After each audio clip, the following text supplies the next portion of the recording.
And for more on the AFC Championship matchup, we bring in Andy Gresh. All right. We really got to talk about this? Like, no, I know we have to. You know what's funny? And I'm not going to undersell the Jags, don't get me wrong, but that's just the natural reaction, right? Like, you look at the names on the marquee, and it's New England, Jacksonville, for crying out loud. Hey, and you're the like, glory yeah, days of Brunell versus Bledsoe, 96 oh AFC my gosh, Championship game. I've heard stories from that team, as so you can imagine. Last night on our post-game show, we're talking Pat Steelers as if it was a formality. Were you surprised at what the Jags did today? Yeah, I'm almost more surprised at what the Steelers did than what the Jags did.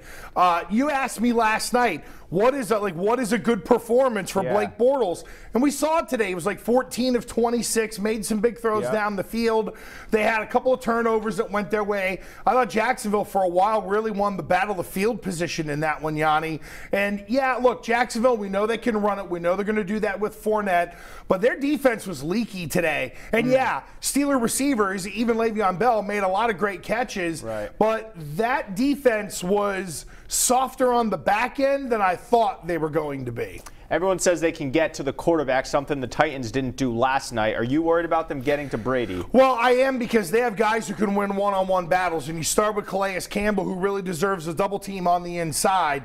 And in terms of a defensive line standpoint, this will be the biggest one-on-one physical test that the offensive line will have dealt with all year long, because they got some witches that can swarm the quarterback. So, yeah, that front four, it worries me. However, Yianni, it is controllable, and we saw that at times with Pittsburgh, where the ability to run the ball, Jacksonville's not great against the run, and stay out of those 3rd and longs. I mean, 3rd and 5, Brady's going to get the ball out, whereas Roethlisberger is a guy who will stand there. So you can control and mitigate some of their defensive line by staying in good down and distance. All right, so we know Tom Coughlin is in the corner office, and Doug Marrone is the coach. They were both here in August when the Jags were here for preseason.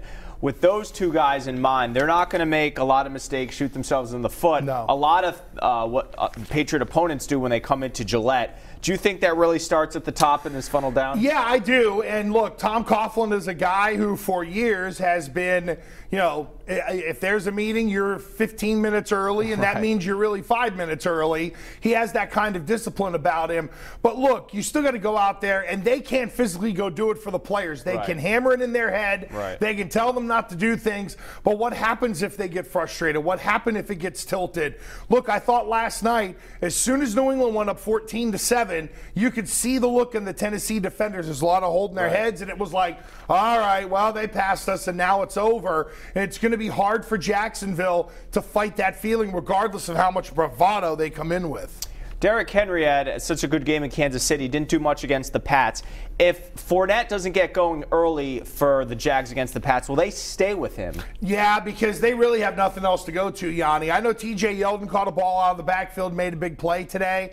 But, you know, at tight end, Mercedes Lewis, good, not great player. They really don't have anybody on the outside that scares you. The kid Lee is really young and can run, but is he a refined route runner? Is he going to read coverage? Is he going to do anything that's going to complement the quarterback?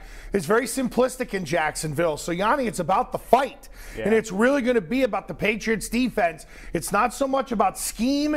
It's not even so much about motivation. It's going to be, can you beat the guy across from you one-on-one? Because on both lines of scrimmage for Jacksonville, they come in, and on the first play, they punch you in the face, say, how you doing, and the fight is on.